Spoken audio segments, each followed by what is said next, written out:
record on the computer. So we're recording now. Before the pandemic, we wouldn't really go on the road or anything because it costs money. And, you have to find people in every city that rides the bus and ride the train. But because of the pandemic and now we're all on Zoom, I'm able to take this on the road, like a virtual world tour. And I wanted to make my first stop Boston because that's where I'm from. Birthplace, well, not birthplace, but it's home of the first American subway, the Red Line. And that's where I started as a storyteller also, and which is really cool. And Boston is different from LA. It's different from LA when it comes to public transportation. It's also different from LA when it comes to, is Butch showing as the main person or am I showing as the main person right now? Because I'm still kind of, it's me? You're just showing, I'm seeing you as main person. Oh, okay, cool. Yeah, I wanted to make sure because, still getting used to a lot of the glitchy things because I see you as the main one, which I totally am psyched because, I haven't seen you forever. But I just wanted to make sure that the world wasn't just watching you, going through your stuff while I'm, telling my story. Because But if you don't want somebody who makes a noise to have their picture come front and center, spotlight yourself while you're talking. But remember to unspotlight yourself when someone else is talking. Thank you. So I'm going to do that right now. If it says spotlight for everyone, so I hit pin. Is that the one? Pin. So you should be able to spotlight each person from the 3 dots in the upper right-hand corner. There you go. Okay. You done it. Oh, awesome. So, I started in Boston and one of the traditions in Boston because I have people watching from LA, hopefully on Facebook, because we have a great community out there and the LA community is a lot different from the Boston community. When it, comes to storytelling, it's just different cities. And one of the traditions in Boston that I've actually tried a few times in LA and it totally didn't work, because just different cities. It's called the Welcoming the Muse, which started at, the Story Space, which has been running it for like 30 years in Boston. And what they do is they tell a story and, it welcomes the muse into the event, into the room. And that way it gets the storytelling juju kind of going. And we don't really do that in LA because I would kind of talk about that stuff. And they're like, dude, what the hell are you talking about? I have 4 more shows to go to tonight. So I cut that out because every city's different. But I have kind of a variation of that because it is Boston. I am going to welcome the muse with a special guest from Los Angeles. Because I forgot that I booked Los Angeles for today and pushed everything back last week for Easter. But I'm really glad to have a Los Angeles guy because, if I'm going to take it on the road, I want to have, a link to the show that the show came from.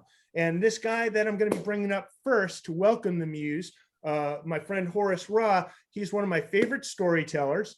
I became friends with him on the bus. I mean, I met him in storytelling rooms. He came to one of my shows in Santa Monica, way at the very end, western end of, Los Angeles. And then we had to ride this long bus back, like an hour.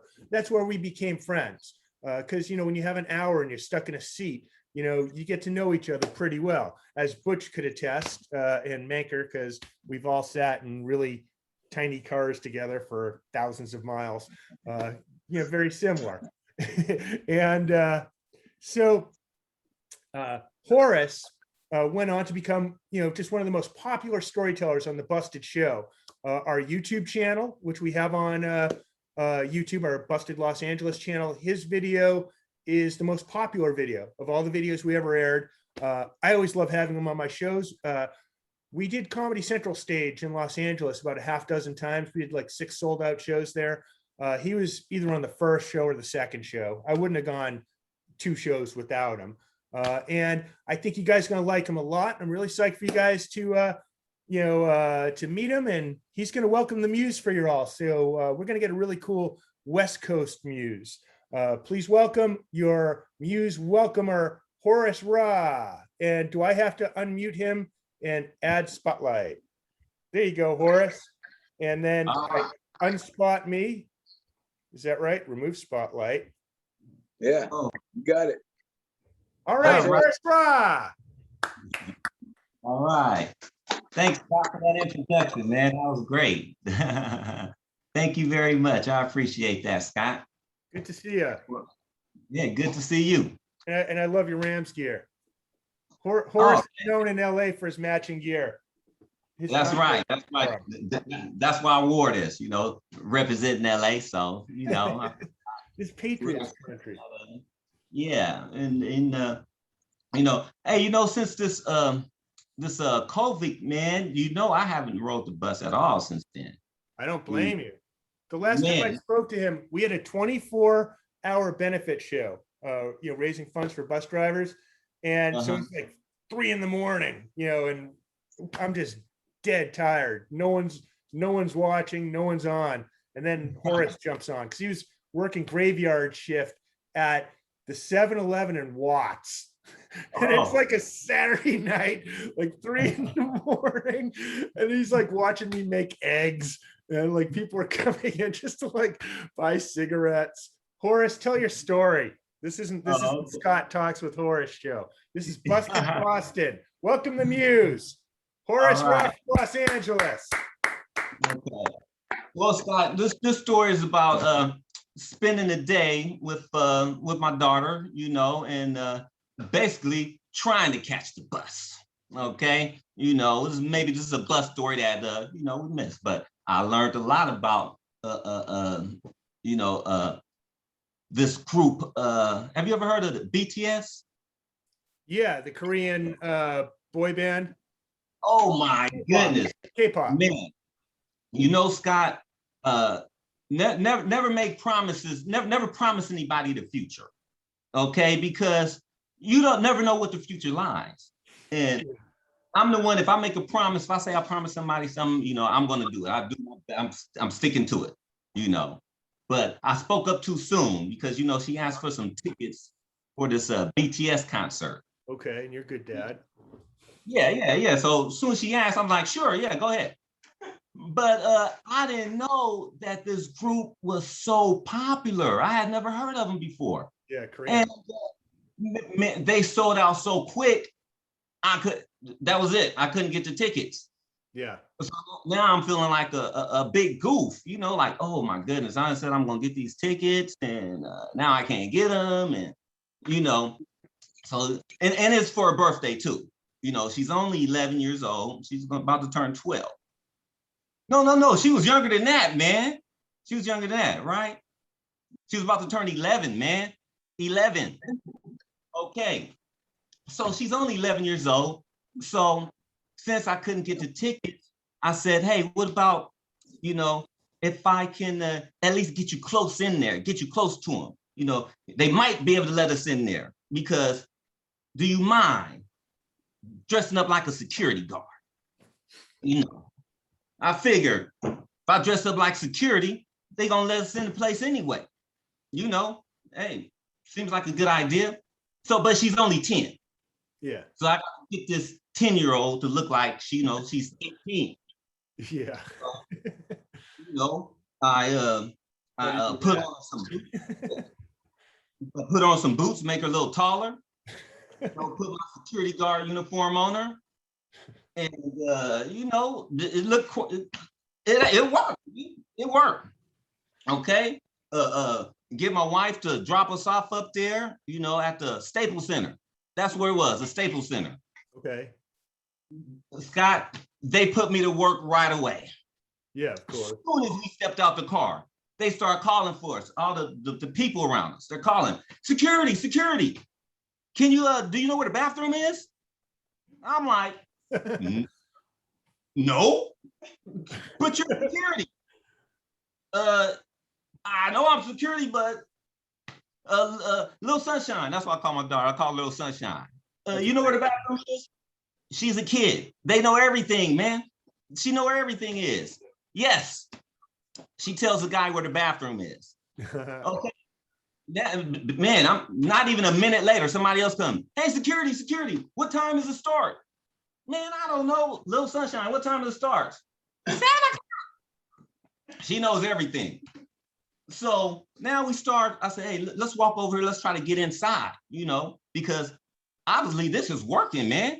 They really think we're security working this place. So we're walking up to the door, man, they just open the door for us and we're walking in. But when we're walking in, LAPD is walking, the real security. So I'm going to keep playing it off. And my daughter splits this way. Boom, hangs left. She goes, the police. Woo. The police is trying to say hi to us. Because you're security. Yeah, they're trying to say hi to us. I'm like, hey, I gotta grab her and say, hey, come back here. Pretend like we're working, okay? But she's looking too happy. She's smiling from ear to ear. I said, hey, baby, we're professionals. We're working. Security guards are not happy, this happy, to be working a concert. Can you kind of wipe the smile off a little bit, just kind of bring it down? So, and she's getting excited too, bro. She's getting excited. Every time she hear this dude, Jimin, Rap Monster and RM and all these guys, right? It's like 7 or 8 of them. I think it's 7 of them. Anyway, bro, this guy get to singing and we're walking and you know what she does? She screams. Ah! Like that. People looking, what's wrong? Hey, calm down. We're security. Okay, so now we're walking behind the police officers. They like, come on with us. We're like, cool. We're walking to the VIP. They just open up the little chain off the gate. It's like, come on in. It's like, wow. They let us in there. So now we're standing inside, right? But since we raised her so right, so good, I said, come on, we already inside now. Let's go. And you know what she said? This would be wrong. This would be wrong. I said, you had me do all of this? What do you mean this would be wrong? She said, no, we should really pay for some tickets. Let's just take some pictures with them. So now I said, okay, fine. It's fine, right? So we're inside, we walk back out. And she said, she said, this is the happiest day of her life, bro. She's happy. She just wanted to get there just to see the guys, let them sing and all this kind of stuff. And she wanted to take some pictures with them. Scott, this is great. Didn't have to spend a dime. Okay? Do you know how much these tickets cost? Buddy, for some nosebleed seats, you're spending a couple $100. Yep. I'm working security. She wants to sit in the front. That's gonna be a few thousand. That's not happening. It's not gonna happen. Gonna put in a lot of overtime for that. Okay. Anyway, so I said, okay, let's go take some pictures with these guys, right? And man, I'm telling you, these uniforms are looking so good. Okay. Now, I said, let's go over here where they're supposed to come out, for the crowd to take pictures or whatever. Yeah. And so we start going through the crowd. Hey, you know something? If you're wearing a security uniform, it is easy to walk through these crowds. I mean, but it's so crowded, they're packed up. Wear the security uniform. They just like open up the floodgates. They're moving out the way. So we walk up to the barricade, right? Because we want to get to the front of the line. But of course we can, because we're dressed as security. But when we get to the front of the line, I did not expect the real LAPD to put us to work. Soon as we get to the barricade. Now I can't tell them that, hey, we're not working. We're pretending. I didn't have to do that because my daughter's already doing that. She's so excited. She's stopping the people saying, hey, are you going to see the BTS concert? You should. We did. We're in there. We're not even security guards. I said, hey, I'm security. I'm security. So the police say, well, hey, can you stand here and guard this barricade for me? I said, sure we can, officer. So I'm guarding the barricades. So she's guarding the barricades too. We're both standing there guarding the barricades now. We're actually working, Scott. We are actually working the concert now. So my job is to stop these people, and when the light change green, I make sure that, okay, you cross the street and boom, put the barricade up like that, all right? So now the police say, okay, the BTS is finna come out, make sure everybody just stands back. So I got everybody standing in back of this barricade, boom. I mean, it's thousands of people here, Scott. Yeah. It's a sold out crowd, it's sold out. We're standing here guarding the barricade. I'm like, yep, standing here. Next thing you know, the BTS bus pulls out. The crowd starts screaming. Guess who else starts screaming, Scott? My daughter. She's screaming uncontrollably. I'm like, please stop screaming. We're working here. The BTS pulls out that lot, Scott, starts driving across the street. She was the first one to start chasing that bus. She breaks. Once she starts chasing the bus, Scott, the crowd breaks through the barricade. Now you got thousands of people chasing the BTS bus. My daughter's running through the crowd. 390 of them. One security guard chasing the other security guard. I'm screaming, come back! Little sunshine, come back! I did not know these youngsters can run so fast. She's darting through that crowd, man. I mean, Scott, she almost caught the bus. She got close. So I'm running back through her. By this time, the gig is up. Everybody know we are not security now. Okay? So I run through the crowd, I grab her. Scott, she's almost at least a half a block away. Now I got to come all the way back, trying to fight my way through the crowd to get out of the street because we're still on the main street. Okay, cars are still coming. Okay, so now the police officer, real police officer, is looking at me like, hey, what are you doing? I was like, I couldn't stop her. And he was like, oh my goodness. So now he's trying to get everybody to put the barricades back and have the crowd get back off the streets, out of the streets, all this stuff. Man. So anyway, Scott, the bus, no one caught the bus. It got away, the BTS bus. So I'll say that the BTS bus is a lot faster than the regular buses. Regular buses. The BTS bus carries stars in it.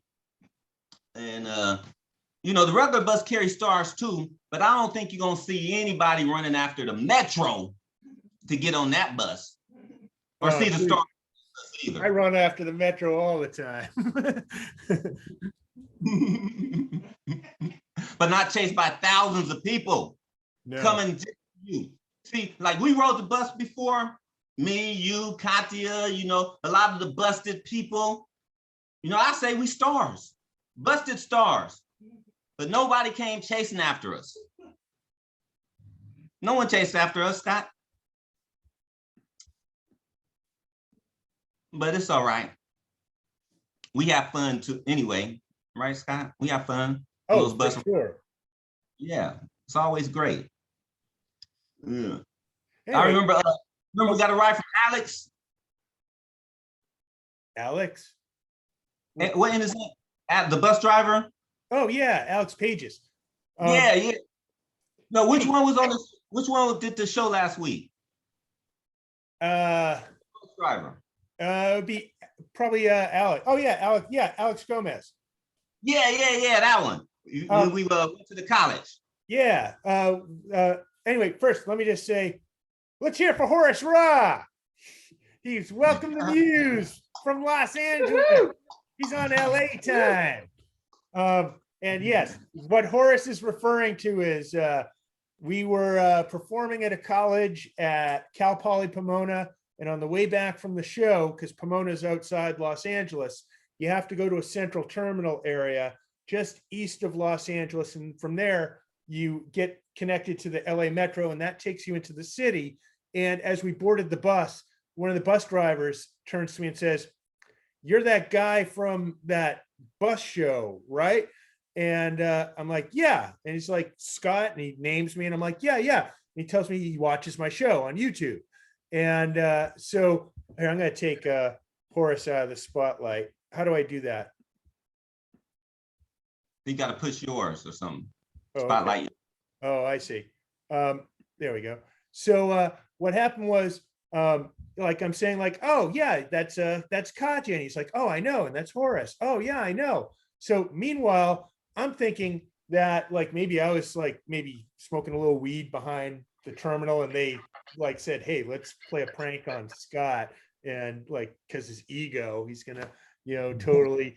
But it turns out that he actually found Busted because he's a bus operator, and while he was bored at the terminal one day, he just started tooling around on YouTube, and he was looking for bus fights, and then somehow he stumbled into one of my stories, and then they started passing it around the bus stations, and that's how we started getting bus operators coming to our shows, and they tell amazing stories.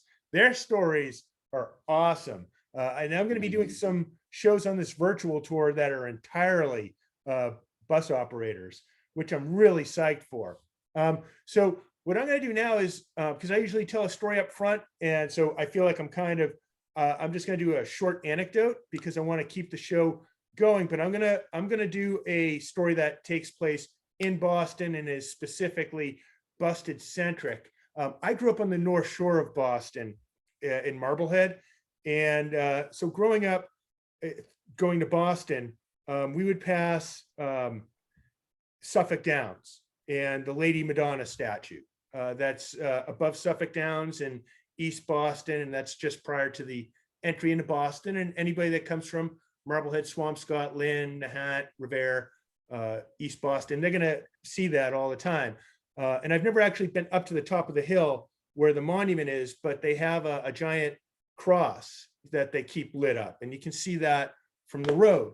So when I was growing up, like, when I was a little kid, my parents kind of kept me sheltered, like when it came to other religions other than Judaism, because they kind of grew up in a Jewish ghetto, and everyone I knew was Jewish, basically. So I thought Jews made up like half the world or 2/3, and then there were the people that believed in Santa Claus and the Easter Bunny, and that was the world, from my 10-year-old viewpoint or so. So they just didn't want to fill me in on it. They figured, I guess, eventually I'd discover other religions on my own. So when my little sister and I pointed up to the giant cross, we're like, it's the T, and we call it the big T. And rather than correcting us and saying, no, that's a cross, it symbolizes, this, and it's a part of this religion, and blah, blah, blah, blah. They said, yeah, Scotty, that's the big T. That's where the buses sleep at night. And, because that's the bus in Boston, it's the T.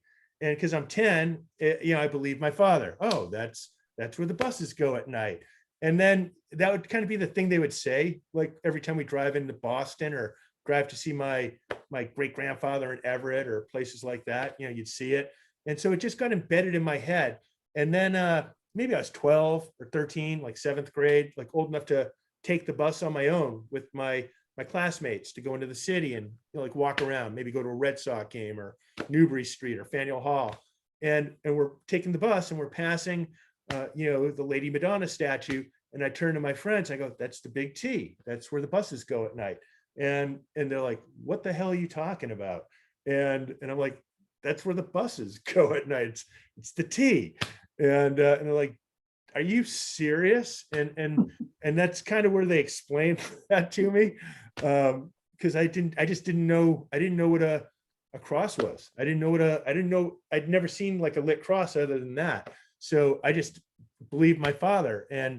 And that's why I had a nickname Voodoo until I was like 23. So anyway, that's my anecdote.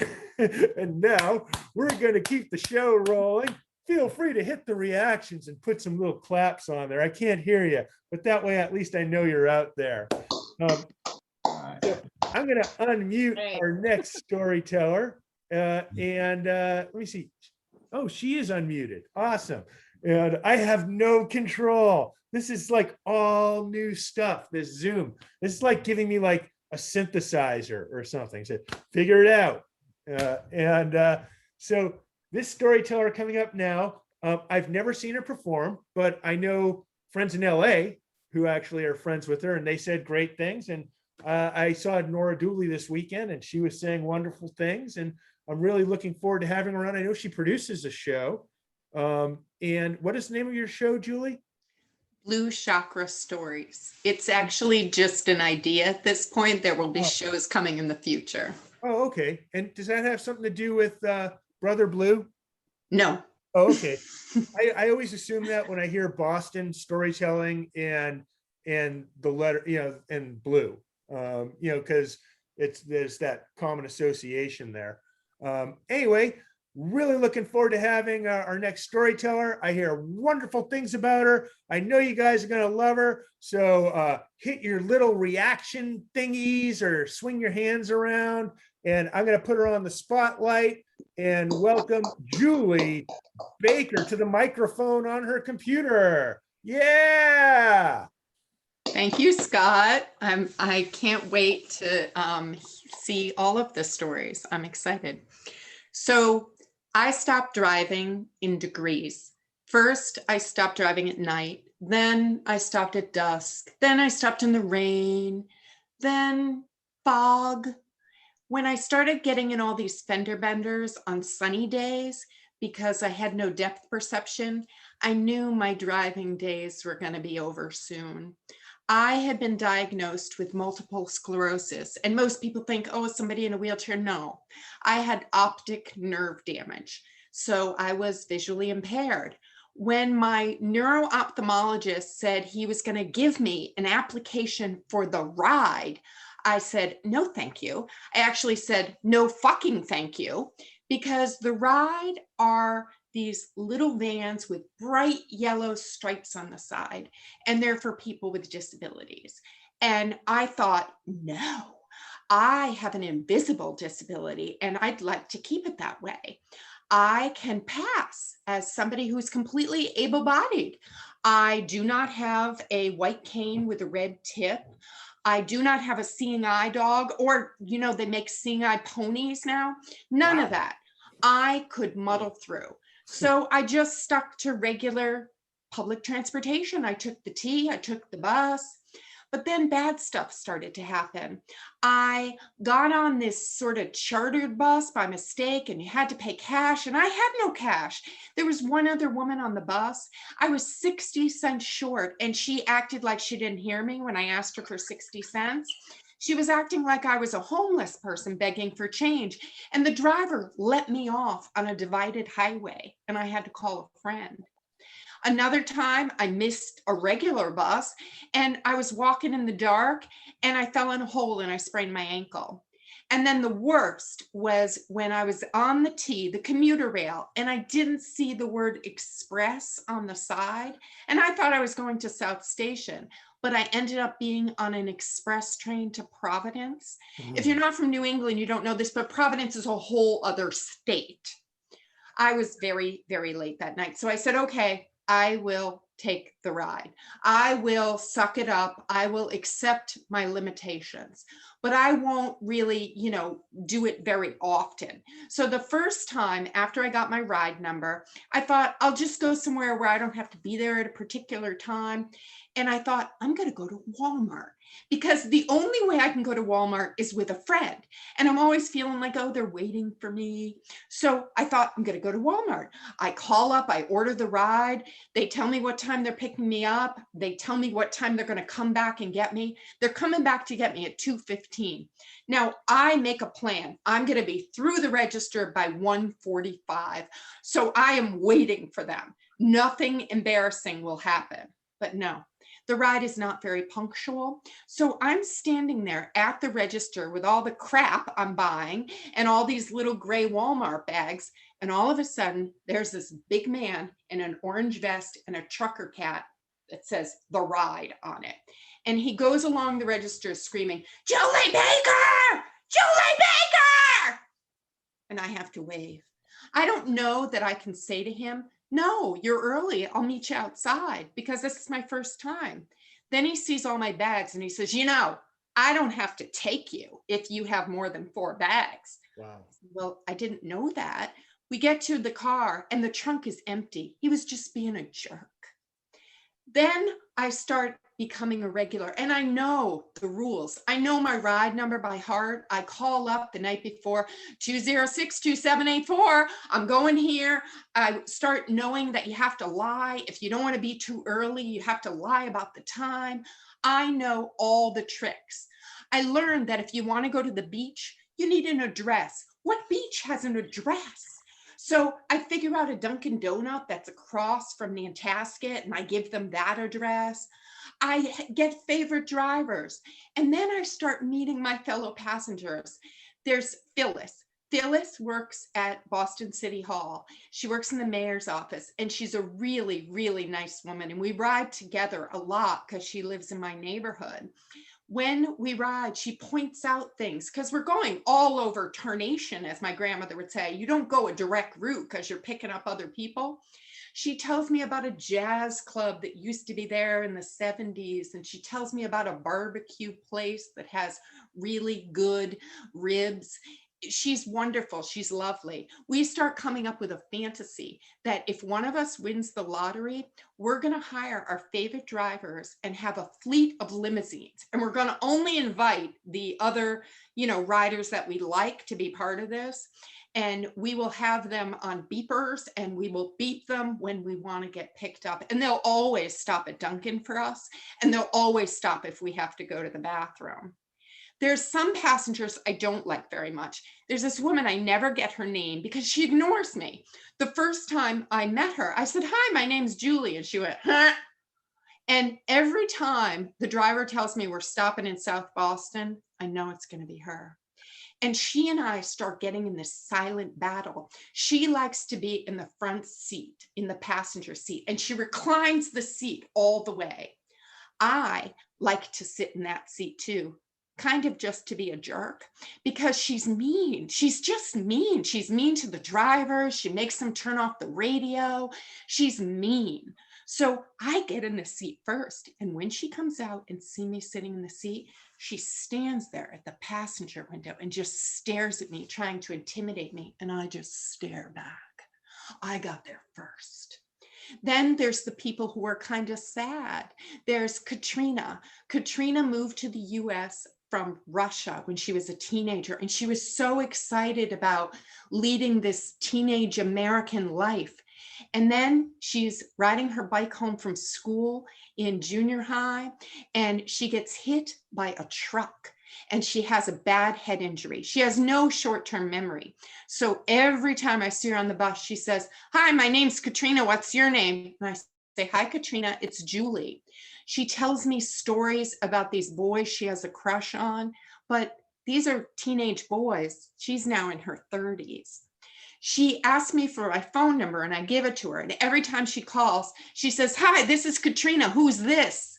And I say, "Katrina, you called me." I would let Katrina ride in my fleet of limousines. I love the ride. I get used to it after a while. I miss the independence, but I like the community. I really, really like the community. And with the pandemic, I'm not taking the ride. I take Lyft, I take Uber, and I get to be independent again. I get to pick where I want to go. I get to pick what time I want to get there. I don't have to stop a million times in between, but I miss the other people. And when I get in the Uber or the Lyft and I say to the driver, "Hi, my name's Julie and I'm going to JP Licks," he goes, "Yeah, I know. The computer told me that." And I think, oh, well, thank you. Yeah. Let's put some reaction things up for Julie Baker. It's kind of weird saying, "Yeah, put up a reaction. Woo. Let's see some icons." That's awesome, though. We have storytellers in LA that ride, the same. I think it's a different name, but it's kind of the same thing. So I always enjoy having those stories kind of mixed in because it is a service, but it's also where you're kind of left at the the fate of who else is riding and where they're going.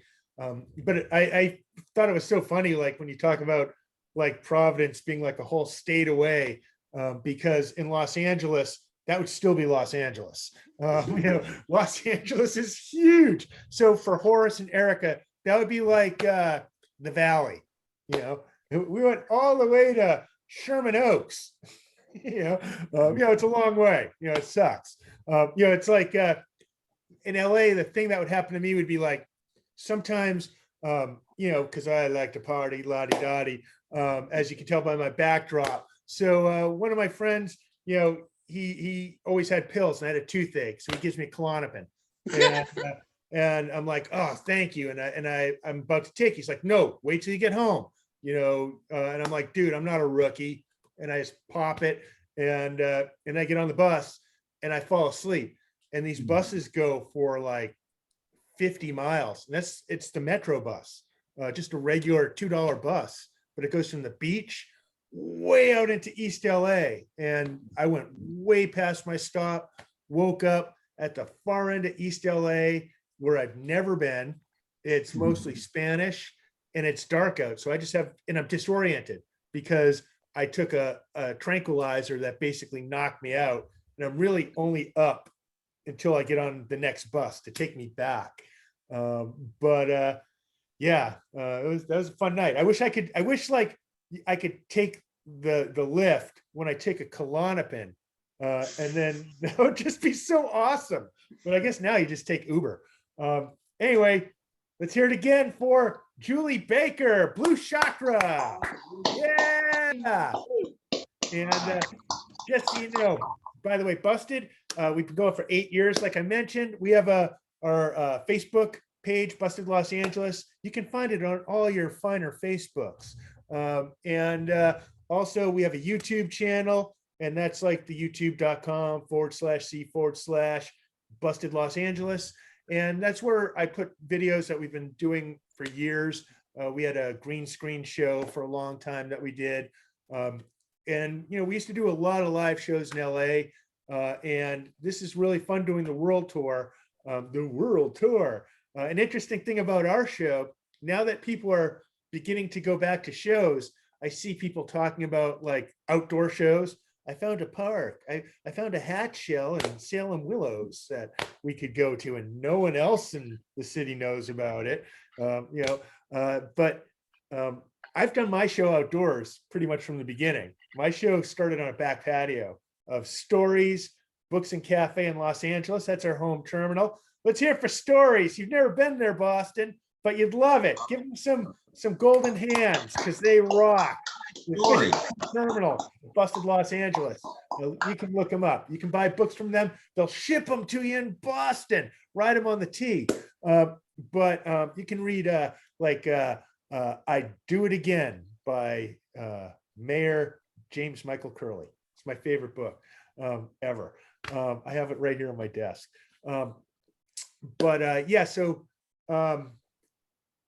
Oh, darn it. I forgot what I was talking about. So anyway, we're just going to keep this going. You can look up all the Busted stuff. We're on Twitter, Instagram, all those things. And if you do take Klonopin and drink, call Lyft, or not Lyft, the Lyft. Call the better one, and just try to bluff your way on. Scott forgot what he was saying, or I guess you could say his train of thought derailed.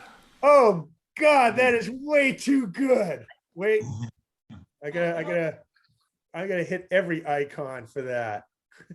that you know what? That is the best. How has no one said that? We've had like 230 Busteds. I drink, I smoke weed, I perform in live rock band shows. One time we did a show, Horace gave me a cookie. I was too afraid to. He had to walk me from a venue to another one, sit with me in a park for an hour, and then I gave him my slot opening for a band. I'm like, you go up, I can't. And no one has ever said that to me before. And once you said it, I was like, dude, that is so obvious. I mean, that is amazing. So let's give him a big hand. I would bring you up now, but I think there is a storyteller ahead of you, and she's right here. I'm going to unmute her. I think I have to ask to unmute, or maybe I just do it. Boom, boom, boom, boom. Norah, can you please Yeah, you're unmute? good. Yeah, I'm Oh, good. Sweet. Oh, I and think she's you're on filthy. camera too. And you have a green screen. Connection. What's that? Oh, yeah, it's awesome. And you have a Got green a screen. connection, but You it's, can, you it's can not act- enough. I don't have enough Mbps to use anything on that. So it's just my Oh. face. I mean, Nora, you might know this, but if your recording. connection gets too wonky, you can turn off your video, and then we can still That's why enjoy I- your audio. We want to see your face, but it's just an option that might work. That's what It I'm uses gonna up do. less bandwidth. I do know that. That's why I've been not showing my face. But only you will know if I'm hung up, right? I think. So if I do get hung up, please tell me. Okay, and Interrupt. it sounds like everything's going pretty clear. And so Norah Dooley, she was the one of the founders of Mass Mouth, which was a huge organization in Boston where I started out of, story slams, and big part of me being storytelling, and I probably wouldn't have continued on to do Busted had I'd not crossed paths with her along the way. She's played the National Storytelling Festival and all that stuff. And she gave me a ton of zucchini the other day, and it's great. And no, man, I cook a lot of squash. I got zucchini bread. I got zucchini parmesan, zucchini soup, and so anyway, amazing storyteller. You're gonna love her. Los Angeles, if you're out there, you're gonna really enjoy her. You've probably never seen her before. Hit your little icons and golden hands for Norah Dooley. Yeah, Norah Dooley. Hey, thank you so much, Scott. So listen, if you've heard anything about the drivers in Boston, let me just say, if it's good, it's not true. If you've heard anything about people driving cars in Boston, and it's like, this is some crazy shit right here, then you have heard about Boston streets. You have the true story. And I am a person who, my mother hated to drive. She had like real severe anxieties, and I learned to drive. I took 6 hours of driver's ed in high school, and then I got a job driving a cab. And so basically I learned to drive driving a cab in Boston, but it's not and never was my favorite way of getting around the city of Boston. First of all, it's a very, very old city, and so the streets are all just totally convoluted. And so I loved riding my bike because we didn't have a car anyway. So I took the train or I rode my bike, but I loved riding my bike because I just love, like, the only mechanical sound that's moving me is the whir of gears and the air on my face. And, you can get to places on a bike. You can go down over a pedestrian bridge and you go down by the river, and you can be where that's the only sound that you hear is your own breathing and your own thoughts. And it's a beautiful way to travel, right? But on the streets of Boston, it's damn scary. And back in the day when I was one of the first bicycle couriers, and also I'm pretty sure I was the first woman bicycle courier, it was a pretty crazy scene because people didn't wear helmets. We didn't have cell phones. We had something called the Arrow Street Guide. You have to be pretty old to know what that was, but the Arrow Street Guide had a list of streets and had a list of intersecting streets. Bruce is nodding his head. And so if you wanted to find out where you were going, you took out this book and you had to go backwards from the address to see where the intersecting street, it was crazy. Trust me, Google Maps is like to me for that reason. But if you're a bicycle courier, you had to get places where you had to go. And how did people communicate with you? Well, I had a beeper and I had a pocket full of dimes because I used a you call it payphone, right? So I just loved riding my bike. That was just like an amazing thing for me. Now, when we had children, I loved putting them in a little seat behind me. And then we had a lot of children. Well, not a lot, but 4 is kind of a lot.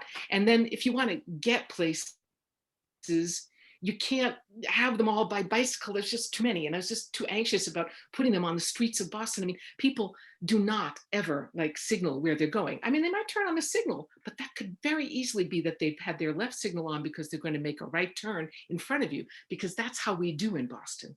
So I did not take my older children with me when I had my younger children in a little bike seat or a tag along behind me, because that was just too crazy. But having children meant that I had to drive my car or take them on the train a lot. I couldn't use my bicycle. So whenever I had the opportunity to run an errand on my bike, that was a golden moment for me.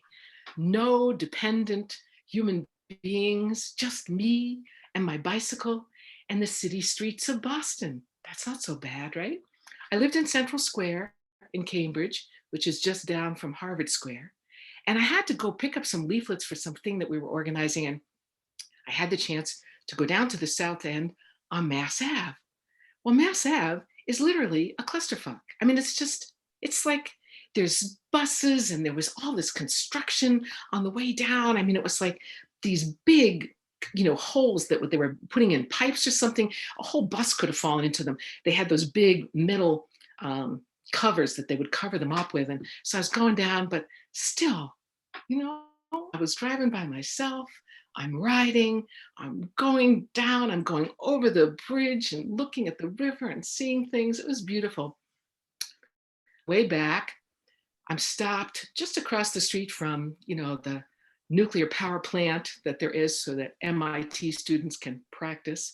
And I'm looking at these holes where they're putting in fossil fuel pipes. I'm thinking, God, what is this world all about? And all of a sudden I start to hear all the cars facing me start beeping their horns. And I look, and the first car in the line, I see this woman, and I can tell exactly what she's doing. She's not driving. Her head is thrown back. Her eyes are closed. She's having a seizure.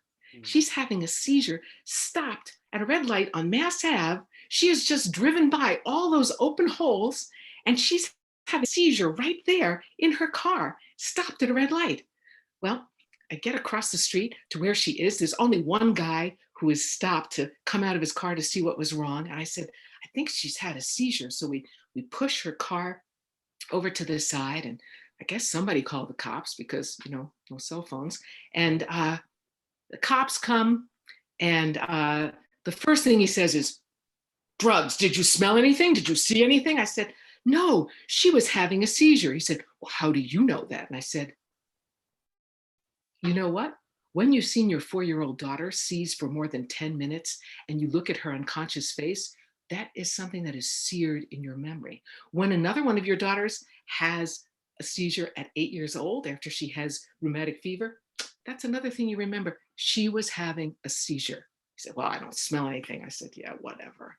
Meanwhile, I had gone through, I was looking for like some way to identify her. She didn't have anything. She just had a little tiny wallet, and the only thing in the wallet was her driver's license, and her address was in Michigan. It's like, damn.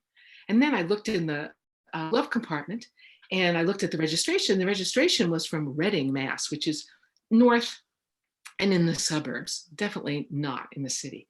I'm like, wow, okay. Well, finally the ambulance comes and they take her away. She hasn't reached consciousness yet. I mean, she was out. And I memorized those things because I couldn't take out my phone to take a picture. So I memorized her name, and I asked what hospital they were taking her to. And I memorized the address in Reading. And I was thinking, God, this is crazy. I mean, she was very young. I could tell that she was just 19 years old by her license. And so I went home, but when you have 4 kids, it's not like I could get right on this. So I wrote down that information. And after everybody finally went to bed and did all those things we had to do, I thought, I'm going to see if I can find the name of this person in Reading. So I took out, here's another little piece of arcane. I took out a phone book. Wow. And I started looking up names in Reading, right? And this one looked right. And so, well, first, the other thing that I did was actually I called Mount Auburn Hospital, and I said, can I speak with, and I said her name, and they said, well, are you family? I said, no, but I am the person who saw her have a seizure on Mass Ave. So if, if somebody, if she wants to talk to me, I can at least tell her what happened. And so they took my name and my number. And then I looked up the person in Reading, and I called the person in Reading, and I said, hi, you don't know me, but this afternoon I was out riding my bike and I saw a young woman, and I think she was in your car, and I saw her. I said, oh my God, you saw her? What did you see? Tell me what you saw. I said, well, okay, well, what I saw was that she had a seizure, and it must have been a pretty severe one because she didn't regain consciousness. She said, I just hired her to be my children's nanny, and I loaned her the car so that she could learn how to drive and around here, and I sent her out by herself on an errand, and she never came back. And I said, whoa, lady, slow down. I said, she's just about to turn 19. I could see where her birthday was. I said, and she's in a strange city, and she just had a seizure. She said, yes, can you imagine if she had done that with my children? I said, I hear you, but she's alone in a strange city. I said, have you been to the hospital to visit her?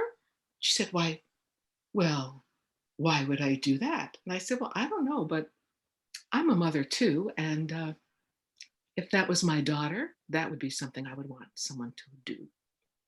Well, she was a little chastised, and I just hung up on her. I thought, wow, what a woman. But the next day, the young woman who had had the seizure, she called me up. She called me up and she said, thank you so much for, helping me. I hear you helped me. And thank you so much. Can you tell me what happened? And I told her what happened. And the reason why she wanted to know what happened was that this is the first time in her life she'd ever had a seizure. And sometimes that happens with epilepsy. People can have epilepsy, and the first time it happens to you is when you're a teenager. And she was indeed hired by this woman in Reading. And this woman had sent her into Boston to navigate the streets of Boston by herself, where none of the signs, if you're on Mass Ave, it says 2A, it says Mass Ave, it says East, it says West.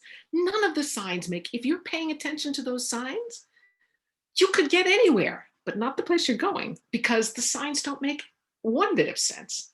And to send somebody out onto the streets of Boston in a car, it's like criminal, really. It's almost criminal. You're so much better off riding a bike. Yeah. Thank you, Norah. Let's make some little icon and gold coins or whatever that is. Oh, I like your little screensaver too. That's pretty cool. Yeah, I always like those stories. We have a saying at Busted in Los Angeles, be a good bus ambassador, treat the strangers you see like you would want to be treated if you were in another place, or if it was like your family member or your close friend. And that's something we talk about a lot on, like Horace is an amazing bus ambassador. He'll see people in wheelchairs when we're coming back from a show, ask if they're also going to the bus, and he'll start wheeling them literally to the bus. And that's a great bus ambassador story. So I'm so glad that you shared that story, because, it takes a community, to build a city, stuff like that, and to raise a child, but also just to be a good place, I was telling Norah the other day about an instance where Horace would know, when I fell on a sidewalk, and there was a hole in the sidewalk, and I fell in Beverly Hills adjacent, tore all my knee ligaments, my legs in a hole in the sidewalk, and I'm writhing in pain like I'm getting a Ric Flair, figure 4 leg lock, and cars would literally roll their windows up as they saw me, because of Samaritan laws in Los Angeles and California. So for me, I would take 1,000 Norahs over 1,000,000 Beverly Hills residents. So thank you, Norah. More golden hand icons and stuff like that. And I'm removing your spotlight. It's Scott time. Okay, back to me. Spotlight for everyone. I don't really have any housekeeping to talk about next week. We're going to do Busted Los Angeles. That's going to be set in Los Angeles. The week after that, Busted virtual tour continues to New York City. And we have some other places scheduled. We're going to go to Texas. We're going to go to San Francisco. We're going to go to Europe. We're going to go to London. It is amazing. And I'm writing them all off on my taxes. So our next storyteller coming to the stage is another really great storyteller and a bicyclist. Also, I don't know if he's telling a bike story. Speaking of biking, I actually got I just put the air in my tires. Went for my first ride yesterday of the spring. And it was great. I love riding my bike. I passed my old elementary school where I got hit by a car on my bike for the very first time when I was 12. I went to a private school for a year because I was hyperactive and they needed to kind of deal with that, figure out how to balance hyperactivity and education or whatever. And so the thing that sucked was that my vacation time was different from all my friends who went to the regular school, the public school. So I would go to visit them. Like I'd go to school with them when they went to school in the morning. I'd meet them at recess, stuff like that. So the Monday of that week, I was like, hey, I'm going to be coming back.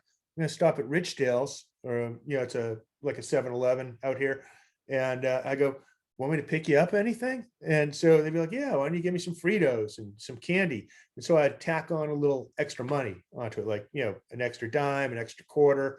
And by like the third day, I'm getting like a whole grocery bag of, candy and chips and snowballs and soda. And like, I'm the bootleg dude, just bringing it all into General John Glover Elementary School. And eventually the teachers kind of became aware of it because I'm standing in the playground during recess and I'm like literally going, okay, who got the Yankee Doodles? Who got the ring dings? And I'm making bank, like sick bank, like way more than my allowance. So I'm loving this. I've turned something bad into something good. But the school, because they know me, because they were the ones that suggested I go to the hyperactivity school to begin with. So they're aware of me the second I'm on the playground, let alone with a giant bag of candy. They call my mom and my dad. They call my parents, say, hey, you got to keep your kid off the campus. He's getting all the kids hyper. It's like selling them candy and dinosaur eggs and stuff. So my mom says, you can't do that anymore. Just, do the park, ride your bike, have fun, wait for him to get off school, read a book. I'm like, read a book? Come on. I'm in hyperactive school. You think they sent me there because I'm good in gym class? And so I kind of just violated the rule. I was like, yeah, you know what? They won't know. And so I'll be subtle. So I go to the Richdale's, I pick up all the junk food. I got my bag, I ride, and Glover School has this like kind of 5-way intersection thing because it's like the center of Marblehead, and a car cuts across and my bike goes right into the front hood, and I go flying over the hood, and the candy and junk food goes flying all over the intersection like a piñata. And I get up and I grab my bike and I just want to run away, because I broke a rule and I'm going to get in trouble. And a woman gets out of the car and she goes, are you okay? And I go, I'm okay. And like, I didn't know if I was okay. I was in shock. I have adrenaline. But my bike was bent, and I'm like, I'm okay. And I just want to get away. And then all of a sudden she goes, Scott Schultz, Steffi's son? And it turns out she's in my mom's bowling league. And I don't even know how she knew me. I'd never met her. I mean, maybe she saw some photos from my mother, or maybe she's a teacher and just had a notice, like, don't give this kid sugar. But anyway, got caught. And yeah, so that was my first bicycle too, but now I got my bike on the road again and I love it and I'm feeling good. but I couldn't keep up with this dude because I know our next storyteller, he can ride for like 50 miles. Probably like what I'm gonna unmute you now. Are you muted still there? Okay. What's a typical ride for you, Bruce? Oh, yeah, the 20 to 40 range probably. I've done my longest day was 114 miles. Wow. My legs are sore from 5 miles yesterday with an hour break. It was actually 2.5 miles back and then, back and forth. Two times I did a ride called Cape in a Day. It was a century ride that left from Coolidge Corner in Brookline. The first year I did it, we ended at the youth hostel in, I forget what town on Cape Cod, kind of down about this part of Cape Cod. And then the second time I did it, we ended up on a youth hostel that was more up on this part of Cape Cod. Okay. And it's backwards. It's a long day. Oh yeah. Well, okay. Yeah. Right. So, one of the experiences I had when I was doing that ride, I was on Route 6 on Cape Cod and I was passing a side street and a woman pulled up next to me in a car and took the right turn. Ooh. They call that a right hook. We did not collide. I managed to react in time to make the turn with her. And then we were plunging down a hill side by side. Ooh. And at the bottom of the hill, there was a T intersection with a lot of sand on the road. And at that point, I thought, if she makes a right turn in my direction, I am toast because I was on an old 10-speed in the up high position with the weaker handbrakes and didn't have a lot of as much control or brake power in that position. Yeah. And we get to the bottom and she stops at the stop sign. I have just enough room to go around her without wiping out in the sand. And I said, why don't you watch where you're going? And she looks at me and she says, why don't you? Yeah. And this isn't his story. At this point, I didn't even have the words to explain to her that she cut me off and muscled me into this turn because she's in an automobile and I'm on a bicycle. This isn't your story though, right? This is not my story. No, you were talking about bikes. No, I know. I was like, I'm shaking a storyteller into a right turn. Yep. Yeah. A right hook. Yeah. You just right hooked me into talking about bikes. Back into his story. So coming to the mic right now, already on the mic, hit your little golden reaction coins for a bicycling storyteller. You can go 100 miles if you know what I mean. Bruce Marcus. Thank you. Thank you, Scott. Oh, Scott, you are you're the loopiest host I've seen in the whole year I've been doing Zoom. I'm loving it. That's because you haven't. This seen is a lot of fun. Show. And I've really enjoyed everybody's stories. Horace, so great to hear you. Julie, and Norah and Scott, so wonderful to ride with you again. I've got so many great storytelling memories with you guys. So just great to be here. The winter of 2015 in Boston was a mild one with very little snow up until late January. Now, snow, by the way, for you folks watching from LA, is this white stuff that falls out of the sky, and in cold climates, it accumulates on the ground, and it creates various hazards and treacherousness during the wintertime. Well, in late January, we had a blizzard that left a few feet of snow on the ground. A few days later, we had another blizzard. A few days after that, we had another blizzard, and there was no melting in between. So that by the end of these back-to-back-to-back blizzards, we had 10 feet of snow on the ground. Now, I don't mean 10 feet of measured snowfall. I don't mean 10-foot high snow drifts on the side of the road where all the snow was piled because we live in a somewhat densely settled area and there's no place to put that much snow. I mean 10 feet of compacted, compressed, accumulated snow on the ground where it hadn't been plowed or shoveled. Roadways were narrow, constricted affairs. Now, I had been a teenager, an older teenager, during the blizzard of 1978, where we got about 2 days of snowfall that left several feet on the ground. But there were differences between Snowmageddon 2015 and the blizzard of 78. First of all, back in 78, there weren't good forecasting tools available to meteorologists, so nobody knew that storm was coming. Second of all, it came hard and furious and did not let up. And the governor declared a state of emergency so that nobody was allowed on the roads for an entire week or more, except the people whose cars had been stranded and buried by the storm, including out on the highways where people were stuck in their cars for days before they were liberated by National Guard and other equipment.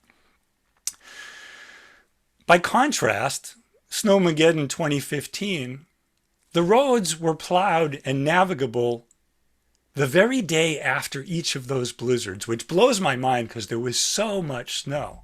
But those roads that were cleared were narrow. You could drive on them, but maybe not if a car was coming from the other direction. Pulling out from a side street onto a main street was a risky leap of faith because you couldn't see beyond these enormous snowdrifts if anybody was coming. And if they were, they might not be able to stop because the roads might not be treated well enough that you could stop in time. Now, I live 7 miles north of Boston, and the office where I work my day job, or where I did before the pandemic, and will again probably before the year is over, is in the south end of Boston. And the amount of times that I drive my car to that day job, you could probably count on 1 or 2 hands per year. It's not desirable, as Norah indicated, to drive in Boston. So I would my typical commute would be to bike 1.5 miles to one of the 2 train stations here in Malden, and then take the Orange Line, because we have color-coded train lines, into the city. And the commute typically takes me about an hour to go about 9 miles. On nice weather days, in the good seasons, I'll typically ride my bicycle all the way at least once a week, in and back. And I pride myself on the fact that I will get myself into work after a snowstorm. The office is closed when the weather's bad and my employer humanely decides that the conditions are not safe for the public and employees to travel in to the city. So I get those days off. But then the days after, as soon as things open up, I'll get myself in. After the 3rd blizzard, the first day back to work, I said, I'm going in. I don't even remember how I got to the 1.5 miles to the train station. I may have walked. If I did, I probably had to do so in the street at great risk to myself with the passing traffic. Or I went out 1.5 blocks from my house where I can pick up a bus that takes me in to the center of Malden. If I did that, it probably took as long or longer than walking that 1.5 miles. What I do remember vividly is what the roads and sidewalks were like in the center of Malden, the city where I live 7 miles north of Boston. They were small, narrow rat mazes. If somebody was going by you on the sidewalk, you had to turn sideways if, like me, you are narrower turned sideways than you are turned face on. And when I got to the train station, I discovered that the trains weren't running as far as Malden Center Station. No, you had to wait in line, a very long line, for a bus to take you to as far down the line in toward Boston as the tracks had so far been cleared after the 3rd blizzard. So I'm waiting in this line, and people's spirits are not very good. People are grumpy. People are stressed. People are fed up with all the snow and the difficulty in traveling and the uncertainty in traveling. And we're waiting for this bus, and we're waiting for this bus.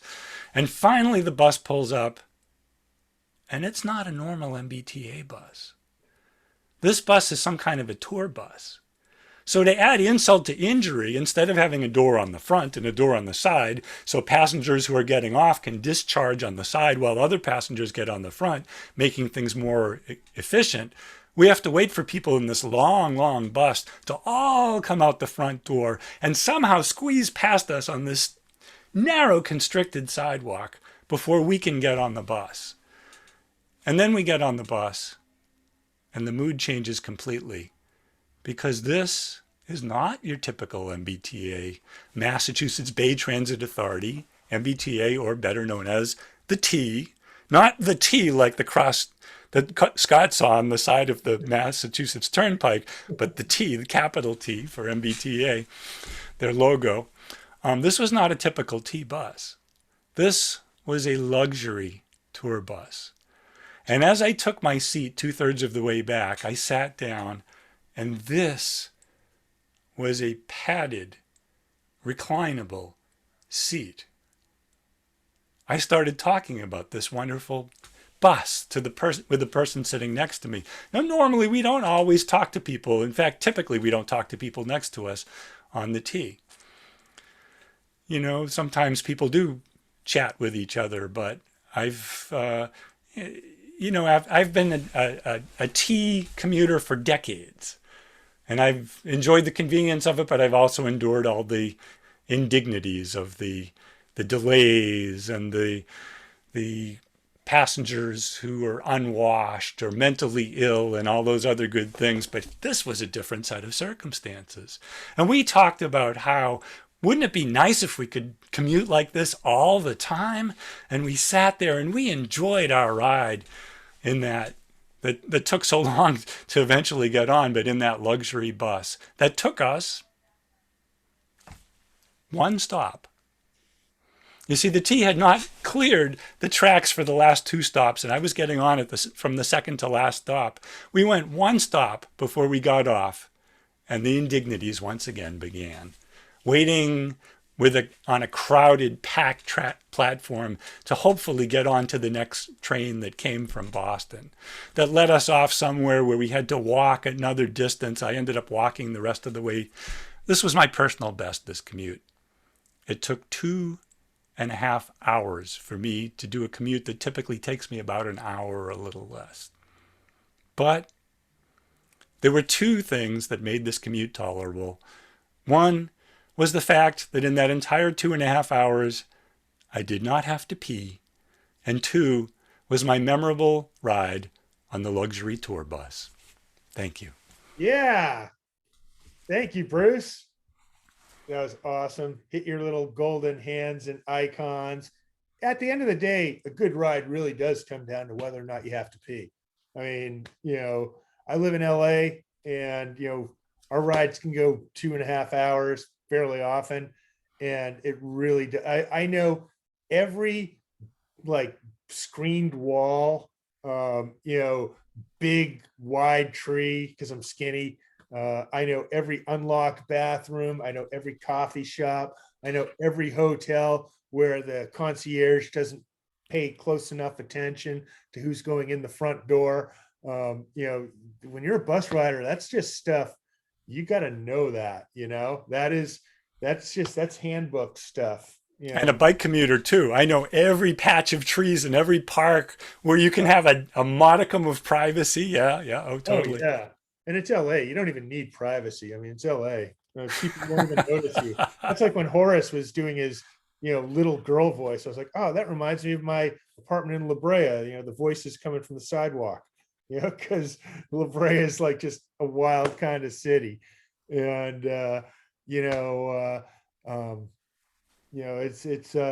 it's funny though. And I don't know. It's interesting though. I don't think I think Butch fell off. I think his Wi-Fi died. So that will be the end of the features today, which is cool because this was a good long show, like a good 90 minutes. Really good stories. And so I don't even feel the need to, add any additional stories. I mean, if anyone wants to, you can always make a little signal on the Zoom. But other than that, I think this is a perfect time to thank everybody for joining us today for Busted and Busted. You're going to wrap it up, Scott. You might want to take back the spotlight so people don't see me sitting here, Wait, itching the inside of my nostrils. So hey, when's he going to say my name? I'll say everybody but you, and you'll just be sitting there like the Academy Award nominee that didn't win. Be like, Scott. Yes. I did a gig last year. I'm gonna take all the mutes off. I did a gig last year at the Glover School. Oh, really? I was a storyteller and author there. Yeah. Wow. I didn't realize it was Scott Schultz Memorial School. I would have brought some snowdrops to sell outside. Well, not only that, General John Glover was the he was the first general of the first, like, what would be the equivalent of the first Navy in America, the first Marines. The Marblehead fishermen, they rescued George Washington's troops from Brooklyn, from Long Island. And then they were the ones that crossed the Delaware in the Battle of Trenton. And and they lived in Longfellow's house on Brattle Street in Cambridge prior to George Washington. That was his Revolutionary War headquarters. But the fishermen were there first, and they destroyed all the furniture because they're fishermen, they're partying, and it was cold probably, so they probably lit all the furniture on fire because they took over a Tory's house, So like, fuck the Tories, light the couch, light this armoire. They probably wouldn't know what an armoire was. They're fishermen from Marblehead. But anyway, I got my storytelling start at a series at the Longfellow Historic Site 3 decades ago. Oh, really? Yeah. I always wanted to do Star of the Sea in Marblehead, but in the was it Me and Thee Coffee House? But Yeah. I haven't had the opportunity because of when I'm here, typically I'm here for a purpose, and this particular time where I'm here for an extended stay, everything's shut down. So I'm just glad I get to do a show with you guys. I was like, boy, that would suck to be in Boston all this time and not have a single show with all my friends from Boston who I started with and everything. What a I blast. wanted to say thanks to all the Bostonians, New Englanders. I'm watching from LA. I go to Scott's show every Sunday because Stories is fantastic. It's right in my neighborhood, and Scott brings the community together. But I have a show. Oh, that's what raised hand. I thought that was high five. I'm sorry. Oh, but I have a show, but I wanted to thank everybody for your wonderful stories, and thanks, Scott. I'm going to sign off now because I have a show. Okay. Bye. I'm getting to. Thanks for the shout out, Erica. Everybody, great job. Great. Want to promote nice your to show see so you. that way everybody can just run straight from my show because we're done. East Coast time. Okay. So hey, let's have a shout out for Scott, who's, Yeah. Glass Mouth would not have gotten off as far as it did without Scott, who used to hand out. I used to make thousands of postcards, and he used to take stacks of them and talk to people. And he sent us volunteers, and he sent us so many people. And also a shout out for Bruce Marcus, who has been helping to run the Story Space forever. And he's the one who told people to come to tell their stories at Story Slams, and then he would come to Story Slams and bring them back to feature at his show. So you guys, Scott and Bruce, are really wonderful guys. And Norah was Yes, man, did you? You can't think about Boston storytelling and not think about you, Norah. Yeah. Okay, so I'm just going to say all your names now because And that makes me happy. it's very easy for us to get in we're in our own room, but because it's going out into the Facebook world too, the big world of Facebook, whatever that is. Spoken like a sensible host. Let's hear it for all of your performers today. Norah Dooley, Julie Baker, Horace Raw, our muse welcomer from Los Angeles, Bruce Marcus, myself, my name is Scott Schultz, and Butch Lord, who you saw for a second hanging out.